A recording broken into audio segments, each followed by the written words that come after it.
এখন থেকে আপনার প্রিয় সিরিয়ালগুলো ফ্রিতে দেখুন এক্সক্লুসিভলি শুধুমাত্র সান নেক্সটে। এখনই অ্যাপ ডাউনলোড করুন। থানায় কেন গিয়েছিলি বল? থানায় গিয়েছিলাম কারণ মোবাইলটা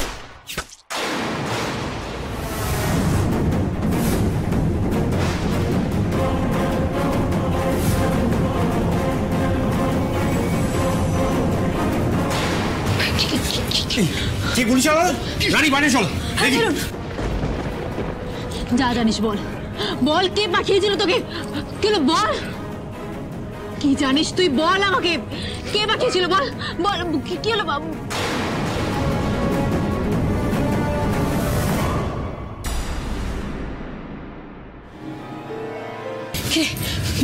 বাইরে কাউকে পেলি? না মঞ্জু, গুলি চালিয়ে পালিয়ে গেছে। রাস্তাঘাটে কাউকে দেখতেও পেলাম না যে জিজ্ঞেস করবো। ছেলেটা কি মারা গেছে? চলো আমি অ্যাম্বুলেন্সে ফোন করি। ছেলেটা অনেক বড় প্রমাণিত, হাতছাড়া হয়ে গেল। কিন্তু আমি এইটুকু বুঝতে পেরেছি, এই ছেলেটার সাথে রাজার কোনো না কোনো কানেকশন আছে, আর রাজার সাথে কানেকশন আছে অর্জুনের সাথে আজকে যেটা ঘটেছে সেটার। দুলাল ধরো সবকিছু জানতো, সবকিছুর সাথে জড়িত। কিন্তু মঞ্জু আমাদের হাতে তো কোনো প্রমাণ নেই রে।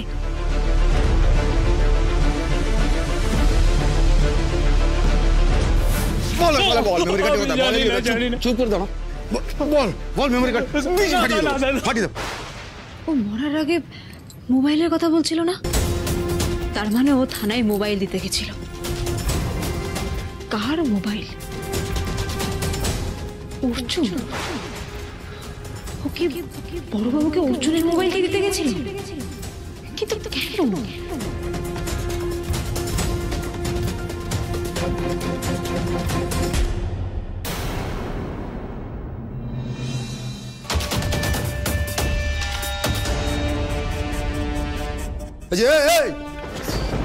এখানে বসে বসে ঘুমোচ্ছ তোমরা?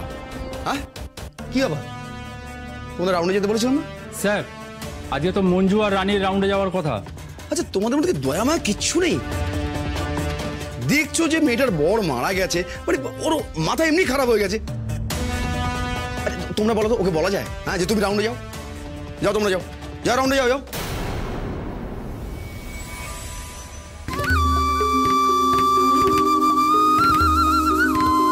আরে যা।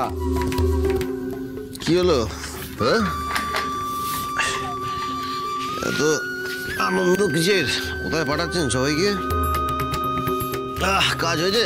হ্যাঁ এই যে এইটা হচ্ছে অন্য একটা কেসের এভিডেন্স, বুঝতে পেরেছো? এটা আমাদের প্রমাণের মুখ বন্ধ করতে এটাই সাথ দিল। আমি মঞ্জুর বাড়ির বাইরে থেকে লুকিয়ে ছেলেটার বুকে একদম ডিচকাই। একটা ঝামেলা তো মিটলো, কিন্তু বড় ঝামেলাটা কি করেছে মিটবে সেটাই তখন, মানে মেমোরি কার্ডটা না পাওয়া গেলে তো আমার শান্তি হচ্ছে না। এই আপনি আপনার এই ফালতু টেনশন রাখুন তো, আপনি এরকম মরকট কেন? রাজা কি রাজা? 2-4টে গুলি ঠুসে দিতে পারলেন না, তার জন্য আপনার আমার বুদ্ধি লাগবে নাকি? না আমার মনে হচ্ছিল যে মঞ্জুর বাড়িটা বাইরে থেকে দেখতে দেখতে অর্জুন তো থানা থেকে পালিয়ে ওখানে গিয়েছিল, তাহলে ওখানেই হয়তো কোথাও মেমোরি কার্ডটা লুকিয়ে রেখেছে। আরে সেই কারণে আমার মাথাটা কাজ করেনি, মানে সেখান থেকে মঞ্জুকে সরানোর কথাটা আমার মাথা থেকে উড়ে গেল, তাই তো? বাহ, আপনার সাথে না একটা গাধার কোনো তফাৎ নেই। ওই না তফাৎ আছে, সেটা হচ্ছে বুদ্ধির। আপনার থেকে গাধার বুদ্ধি বেশি, আপনার একটু কম। আপনি এই মোটা মাথা নিয়ে পুলিশে চাকরি পেয়েছেন কি করে বলুন তো? হ্যাঁ, আপনার বাপ করতো ওটা কি? 1 লাখ টাকা ঘুষ দিয়েছে। আপনাকে না আমি আমার গুন্ডাদের দলেও পুষতাম না, সেই যোগ্যতাও আপনার নেই। আপনি ছাগলের থেকে অধম। এই রাজা, কিছু বলছি না বলে তোমার মুখে যা আছে তাই বলে যাচ্ছ নাকি তুমি? হ্যাঁ, আমি যে কি টেনশনে সেটা আমি একমাত্র জানি। আর তো তুমি কি গুলিয়ে ফেলছো নাকি? তুমি আর আমি এক নাকি? হ্যাঁ সত্যি কথা, আমি আর আপনি তো এক নই। আপনি আমার নখের যোগ্যও নন, কারণ আমার মাথায় বুদ্ধি আছে, আপনার মাথায় নেই। আপনার মাথায় গোবর, সেটাও এখন আর গোবর নেই, সেটা শুকিয়ে গিয়ে ঘুটে হয়ে গেছে। বিপদে পড়ে মাথা ঠান্ডাও রাখতে পারেন না, আবার বড়বাবু সেজে বসে আছেন থানায়। আপনি যে নম্বরে কল করেছেন সেটি এখন সুইচড অফ আছে।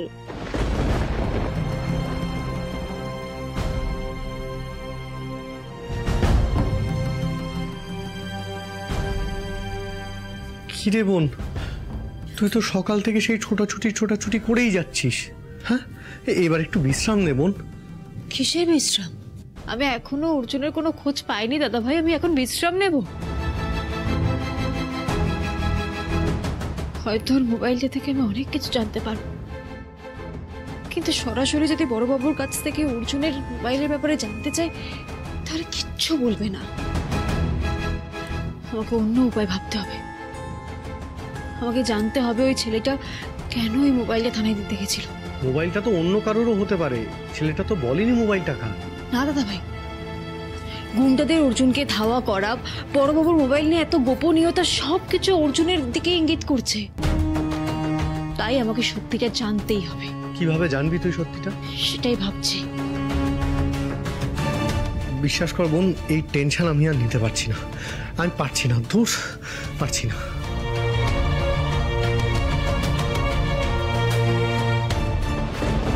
আপনার জন্য এই মঞ্জুর মতো একটা 2 টাকার কনস্টেবল আপনার মাথায় উঠে নাচছে। রাজা, আমি তোমায় আবারও বলছি, তুমি ভদ্রভাবে কথা বলো। রাজা, আপনার সাথে আমি কোনো কথাই বলতে চাই না। যান গিয়ে আগে মঞ্জুর লাশ নামান, তারপরে সে কথা বলবেন। পারছি না, আমার কাছে এখন মেমোরি কার্ডটা পাওয়া বেশি ইম্পর্টেন্ট। মায়েরই বলছি, ওই মঞ্জু যেমন 2 টাকার কনস্টেবল, আপনি আর 4 আনার বড় বাবু। আপনার মতো একটা ছাগলকে না টাকা দিয়ে পোষাই আমার ভুল হয়েছে। এই রাজা, সত্যি অনেকক্ষণ ধরে সহ্য করছি, তোর মুখে যা আসবে তাই বলে যাবি? হ্যাঁ, আমার জন্য তুই বেঁচে আছিস রে, অকৃতজ্ঞ বেঈমান কোথাকার। তোদের কৃতজ্ঞতা না পা দিয়ে মরিয়ে দেবো, বুঝেছিস? চিনিস আমাকে? কাজের নাম নেই, খালি বড় বড় লেকচার বাজি। যদি থানা না হতো না তাহলে এখানে তোর কুলি উড়িয়ে দিতাম। চল ঢোক, ঢোক লাগা বাড়ি, চল চল ঢোক, ঢোক লাগা বাড়ি, ঢোক। অনেকক্ষণ ধরে সহ্য করছি। মঞ্জু যদি আমার বিরুদ্ধে কোনো প্রমাণ পেয়ে যায় রাজা, তাহলে তুইও কিন্তু বাঁচবি না। চুপচাপ বসে থাক, কি করতে হবে সেটা আমিও জানি। শোন দুলাল ধর, তোর জীবনের সব থেকে বড় ভুলটা না তুই আজকে করলি। তোদের মতো বড়বাবুদের না আমি বাঁ পকেটে রাখি। আগে মঞ্জুর ব্যবস্থা করবো, তারপর তোর মুখ বন্ধ করছি। নামটা মাথায় রাখিস আমার, রাজা শতপথী।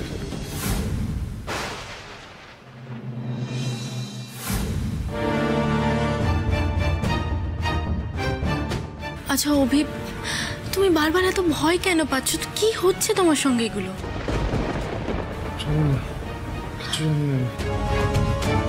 আমার মাথায় কিছু ঢুকছে না।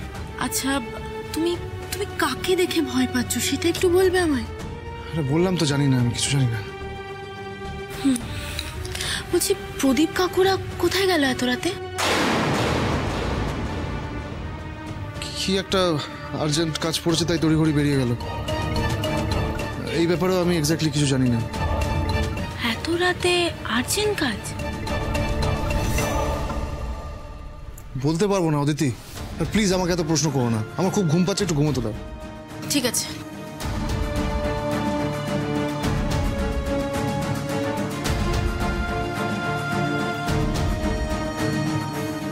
এখানে থাকলে ভয় ভয় আমি মরেই যাব। পালাতেই হবে আমাকে এখান থেকে।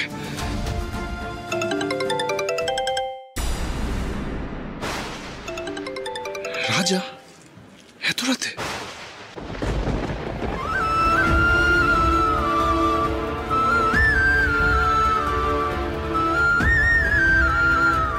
মঞ্জু ধরো, মঞ্জু ছাড়ো বলছি, গুলি চলে যাবে, ছাড়ো মঞ্জু।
অর্জুন একটা সুন্দর বাক্সের মধ্যে এই সিঁদুর কৌটোটা গিফট করেছিল। বাক্সটা তো এখানেই ছিল, কোথায় গেল?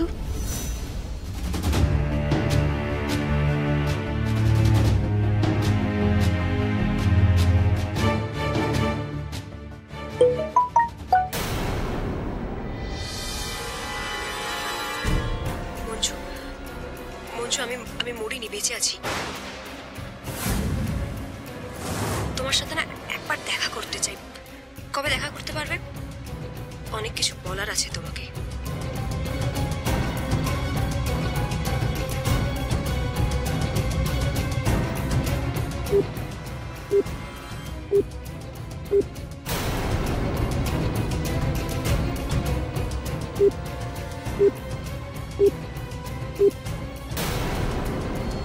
হ্যাঁ হ্যাঁ, কাল সকালে যখন কেউ থাকবে না তখন থানায় গিয়ে দেখা করে আসবো তোমার সাথে।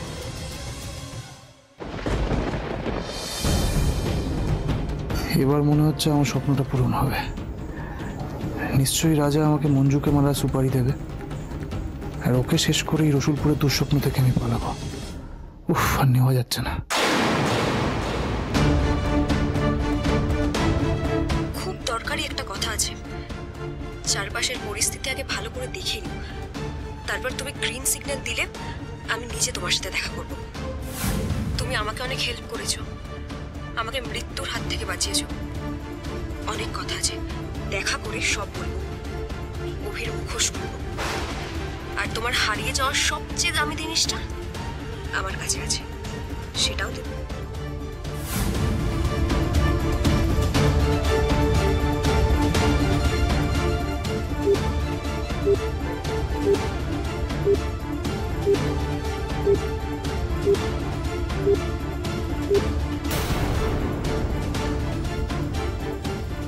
তোমাকে ফোনে পাচ্ছি না কেন? অর্জুন কি তোমার সাথে আছে?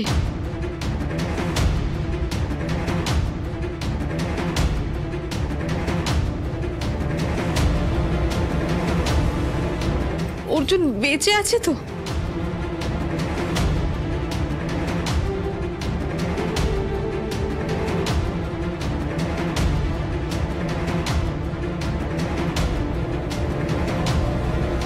অভিদার কি রাজার সাথে কোনো কানেকশন আছে?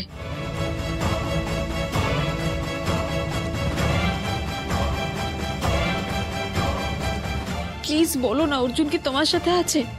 তাহলে ওর একটা ছবি পাঠাও না, প্লিজ একটা ছবি পাঠাও।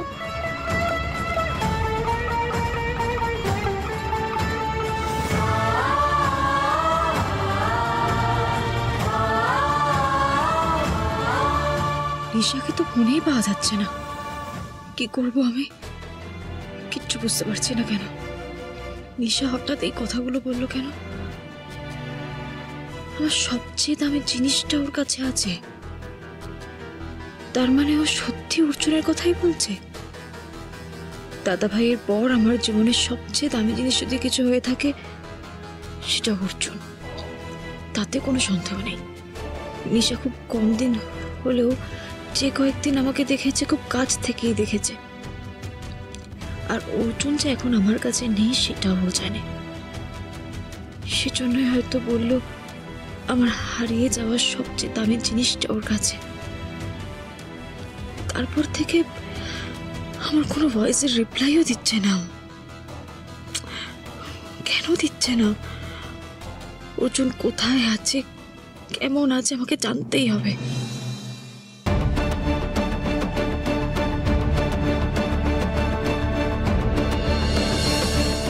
কি হচ্ছে আমি কিচ্ছু বুঝতে পারছি না। একবারও ফোনটা লাগছে না কেন? অর্জুনের সাথে কথা বলাটা আমার খুব দরকার। ঠাকুর, একবার আমাকে কথা বলিয়ে দাও না প্লিজ।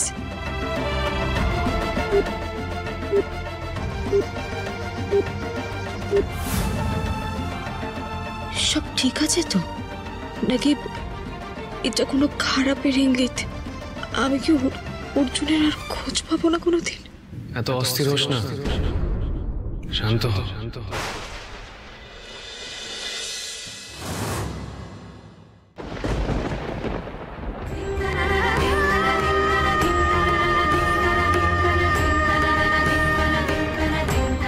তুমি এত এতক্ষণ তো তুই আমার কথাই ভাবছিলিস, তাহলে এখন আমাকে দেখে অবাক হচ্ছিস কেন?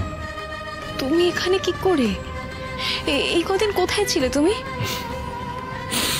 বল, আগে তুই একটু শান্ত হ। এত টেনশন কেন করছিস? টেনশন করব না, তোমাকে খুঁজে পাচ্ছিলাম না অর্জুন। এই কদিন কোথায় ছিলে তুমি? এখন কেমন আছো? সত্যিটা বলো না, কোথায় ছিলে তুমি?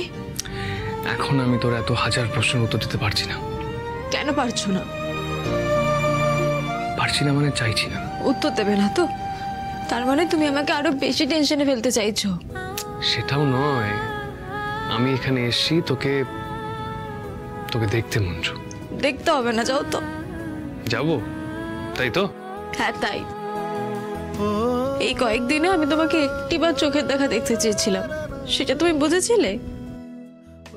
তুমি যদি আমাকে না বোঝো তাহলে আমি কেন তোমাকে বুঝতে যাব? যাও তো। চলে যাব, পাক্কা? এরপরও যদি তুমি আমাকে ছেড়ে চলে যেতে পারো তাহলে চলে যাও, আমার আর কিছু বলার নেই।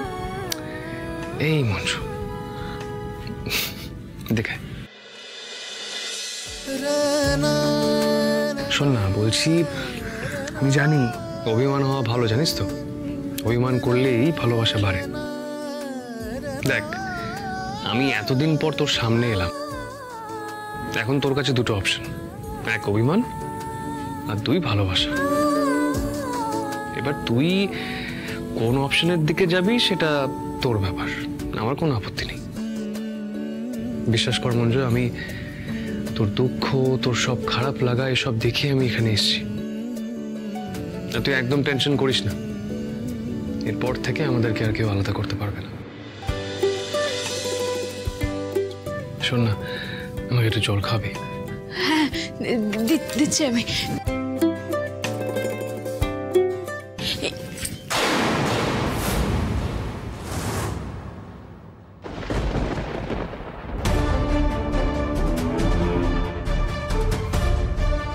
তোর আজকে সময়টা তো কাটতেই চাইছে না দেখছি। টেনশন আর নেওয়া যাচ্ছে না। কখন সকাল হবে আর রাজার সঙ্গে দেখা করে ডিলটা ফাইনাল করব। মঞ্জুকে মারার প্ল্যানটাও করতে হবে, রসুলপুর থেকেও পালাতে হবে, কত কাজ। না না, একটু বেশি উত্তেজিত হয়ে পড়ছি। যা করার ঠান্ডা মাথায় করতে হবে, নইলে। কে কে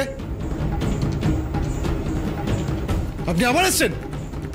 আরে বললাম তোর জন্য আমার ভাই নয়, চলে যান।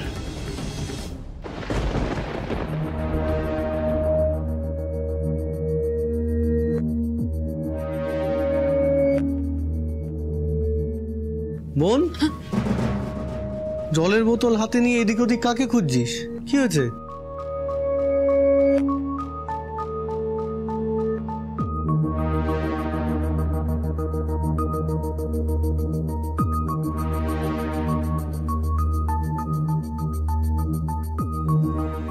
এই বোন, কি হয়েছে তোর?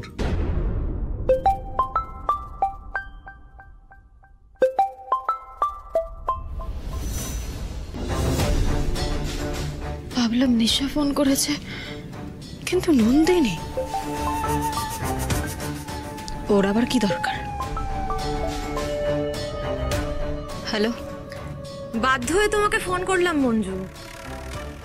আচ্ছা, অর্জুনের কোনো খোঁজ পেয়েছো গো? না। হে বাবা, এখনো খোঁজ পাওনি? আচ্ছা, পুলিশ ঠিক করে সার্চ করছে তো? আমি তো ভুলেই গেছিলাম, তুমিও তো একজন পুলিশ। আমি না মাঝে মাঝে একদম ভুলে যাই। আশা করি তুমি জান প্রাণ দিয়েই অর্জুনকে খোঁজার চেষ্টা করছো, কিন্তু এখনো পেলে না কেন বলো তো? না মানে এরকম হঠাৎ করে তো একটা বডি উধাও হয়ে যেতে পারে না, তাই না? বলো। আমাকে কথা শুনিয়ে আমার কষ্টটা বাড়ানোর জন্য ফোন করেছো, তাই তো? কাটা ঘায়ে নুনে ছিকে দিতে চাইছো? রাখো। দেখলে তো, সেই রাগ করলে। আমি আসলে অর্জুনের খবর নেব বলেই ফোন করেছিলাম। দেখ মঞ্জু, মাথা ঠান্ডা করো, বুঝলে? মাথাটা একদম ঠান্ডা করে ফেল। আচ্ছা, আমি না মাঝে মধ্যে অর্জুনের খোঁজ নিতে তোমায় ফোন করব, বুঝলে তো? হ্যাঁ, তুমি খুঁজতে থাকো, কেমন? টাটা।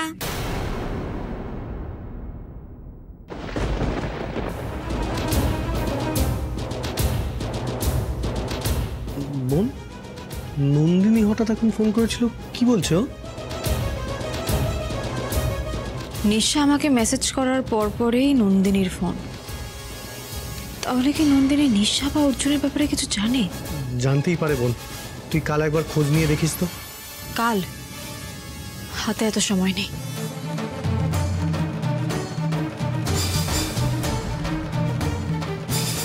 হ্যালো রানী, একটা কাজ করতো, একবার খোঁজ নিয়ে দেখ তো নন্দিনী কোথায়।